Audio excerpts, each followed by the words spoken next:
ఓం శ్రీ గురుభ్యో నమః. శ్రీ భాగవత కృష్ణదేశికేంద్రుల వారి శుద్ధ నిర్గుణ తత్వ కందార్థములు. తానే ననక నిండిన దానికి పేరేమి బయలు, తానే ననుచున్ నేనని ఎదనేనెవ్వరు,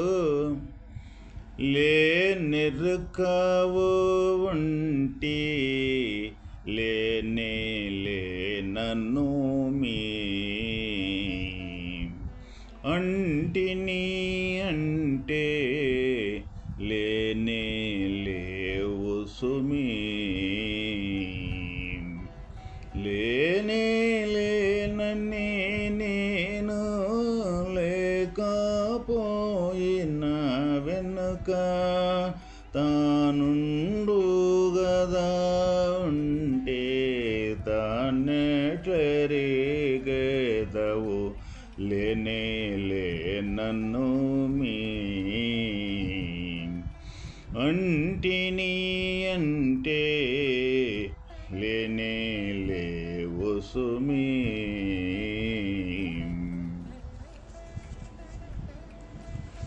శిష్యుడు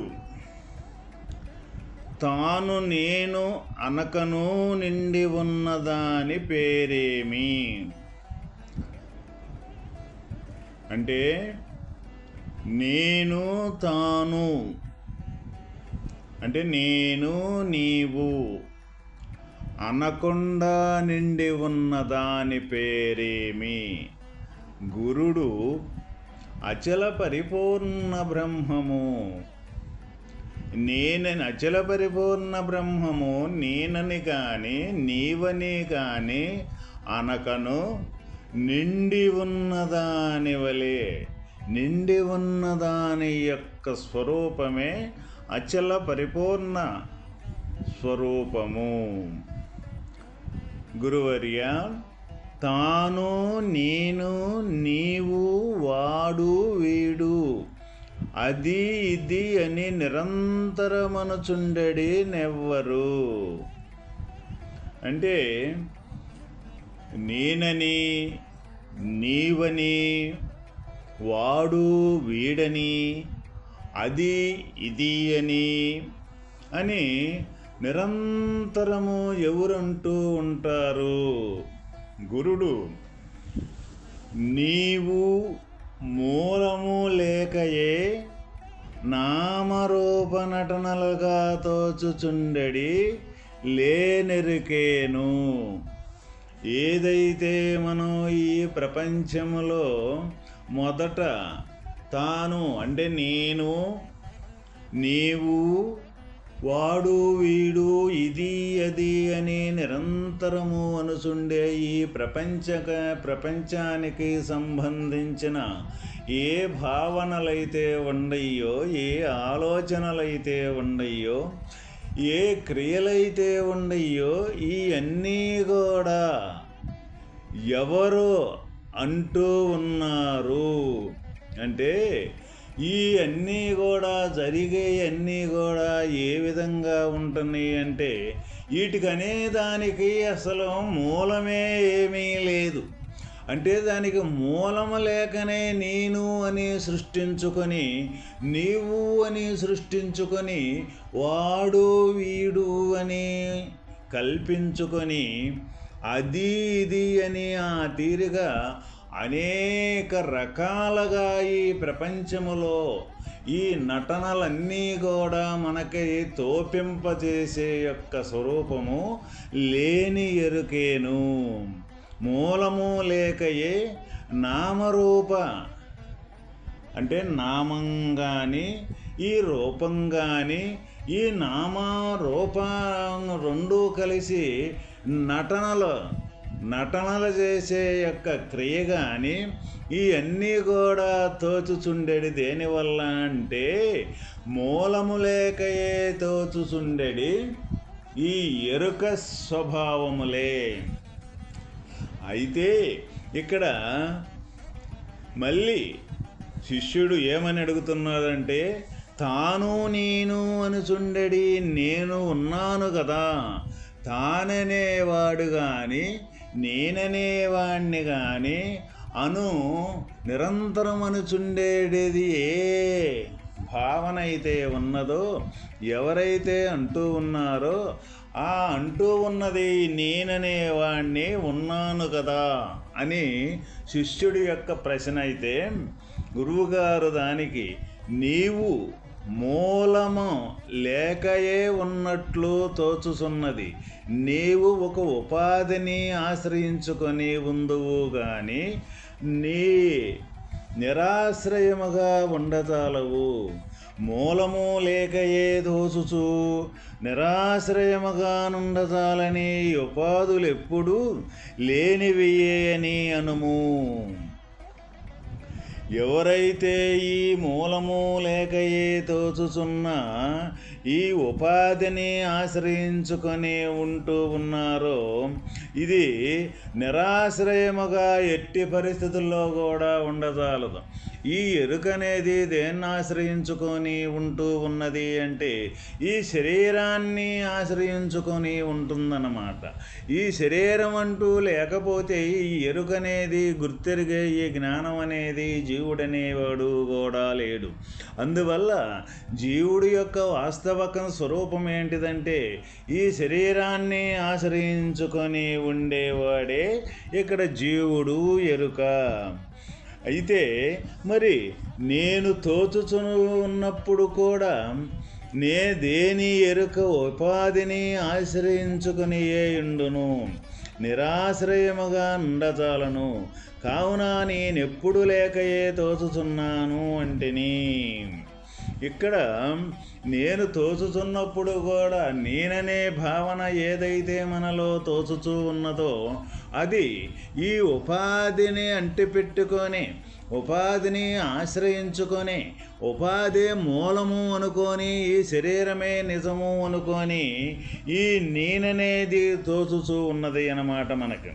ఈ నేననేది ఉపాధిని ఆశ్రయించుకునే ఉండును కానీ నిరాశ్రయముగా మట్టికి దీన్ని వదలమట్టికి వదిలిమట్టికి ఎటువంటి పరిస్థితుల్లో కూడా ఉండనేరదు. అయితే అట్లు తెలుసుకున్న పిదప నీవెచ్చటను ఎప్పుడునూ లేవు కదా. మరి నేననే ఈ మూలము లేకనే గుర్తెరిగే ఈ శరీరంలో నేననే ఈ జ్ఞానం అనేది సంపూర్ణంగా కానీ మనం తెలుసుకున్నట్లయితే ఈ శరీరం అనేది ఏ కోచానా కూడా లేదు అని మనకు అర్థమైపోతూ ఉంటుందన్నమాట.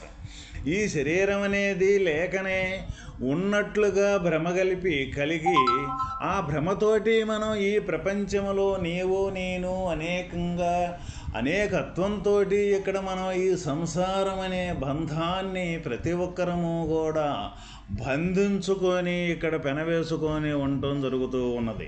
దానివల్ల మనకు జరిగే పరిణామము ఏ విధంగా ఉంటూ ఉన్నది అంటే ఈ వదలకయే అనేకత్వంతో కూడుకున్న ఏ సంసారం అయితే ఉన్నదో ఆ సంసారము జనన మరణాలు అనేది మనకి తప్పనిసరిగా కలగజేస్తూ ఉన్నాయి అన్నమాట. అంటే పుట్టటం, పెరగటం, మరణించటం.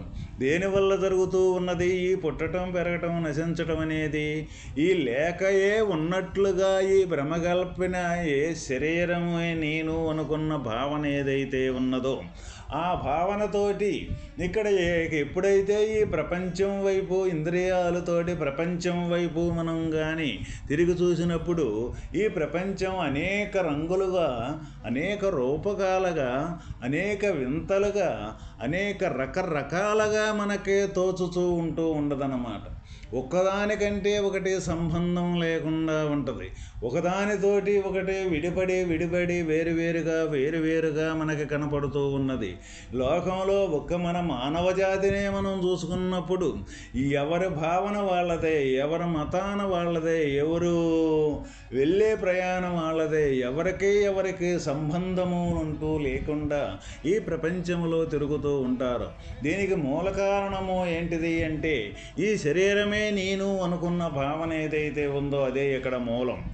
అందువల్ల ఇక్కడ శరీరం వాస్తవకంగా మూలం కాదు. శరీరంలో ఉన్నప్పటికీ కూడా, శరీరంలో ఉండి కూడా ఈ శరీరానికి వేరుగా ఉండే యొక్క జ్ఞానం ఏ స్వరూపమైతే ఉన్నదో, ఏ ఎరుకైతే ఉన్నదో, ఆ శరీరంలో ఉండి కూడా శరీరానికి అంటకుండానే ఉన్నది. కానీ మనకి ఆ విషయం అనేది మనకు తెలియదు. మనకి ఎక్కడి నుంచి తెలుసు అంటే మనసు కల్పన కాడి నుంచి, మనసు సంకల్పించిన కాడి నుంచే మనకి గోచరం అవుద్ది. సరే పోనీ మనసు సంకల్పించిన కాడి నుంచి మనకి గోచరమైనప్పటికీ కూడా ఈ మనసుతోటి కల్పింపబడ్డ అయితే ఉన్నాయో ఈ అనేకత్వం అవన్నీ కూడా క్షణంలో కల్పింపబడటం జరుగుతూ ఉన్నది. మళ్ళీ క్షణంలో మటిమాయమైపోతూ ఉన్నాయి అన్నమాట.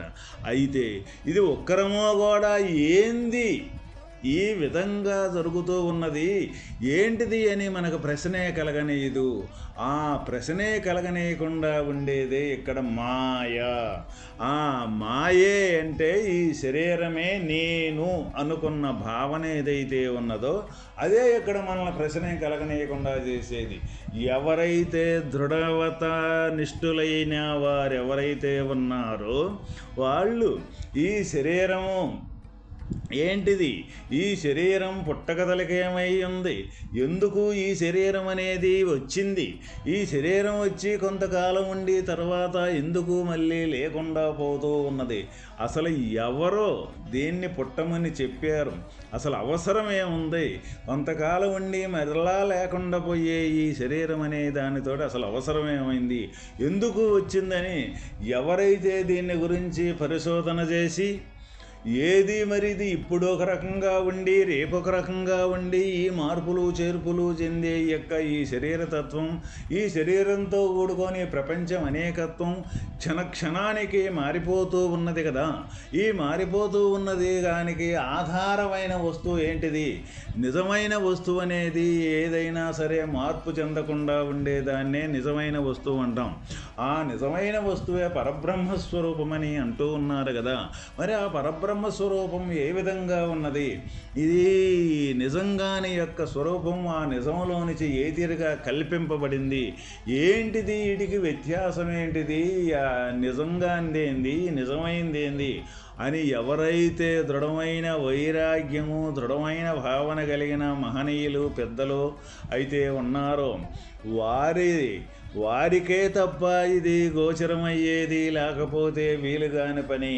ఎందుకు అంటే ఈ మాయ అనే యొక్క స్వాభావికం ఏ విధంగా ఉంటూ ఉన్నది అంటే అదే నిజము అనుకోని ఉండి ఇక్కడ జీవిత ప్రయాణం అంటూ చేస్తూ ఉన్నది. మరి అదే నిజము అనుకొని కాంక్రీట్ అయిపోయిన మన మనోభావన ఏదైతే ఉన్నదో దాన్ని తొలగించటం అనేది చాలా చాలా కష్టం అన్నమాట. దాన్ని తొలగించాలంటే సద్గురుమూర్తి యొక్క కృప తప్ప వేరే మార్గమే లేదు. ఆ సద్గురుమూర్తి అంటే సత్స్వరూపాన్ని, సత్ స్వరూపం ఏదైతే ఉందో, అసలు పరబ్రహ్మం స్వరూపం ఏదైతే ఉందో ఆ స్వరూపంగా మారి ఈ లేనిదాన్ని లేనట్లుగా తొలగించుకొని వాస్తవమైన ఎప్పుడూ స్థిరంగా ఉండే యొక్క స్వరూపంగా మారని యొక్క స్వరూపం కలిగిన ఏ పెద్దలు మహనీయులు గురువులైతే ఉన్నారో వాళ్ళని ఆశ్రయించి వాళ్ళ ద్వారా వాస్తవాన్ని, ఆ శాశ్వతమైన వస్తువుని పొందటమే ఇక్కడ మార్గం తప్ప వేరే దావంటూ లేనే లేదు. ఎందుకంటే ఏది కల్పించినా కల్పించిందే మనం చూసుకొని ఉండటం జరుగుతూ ఉంటుంది. ఆ కల్పించిందే నిజము అని ప్రపంచం వైపు ప్రయాణం చేయటం జరుగుతూ ఉంది.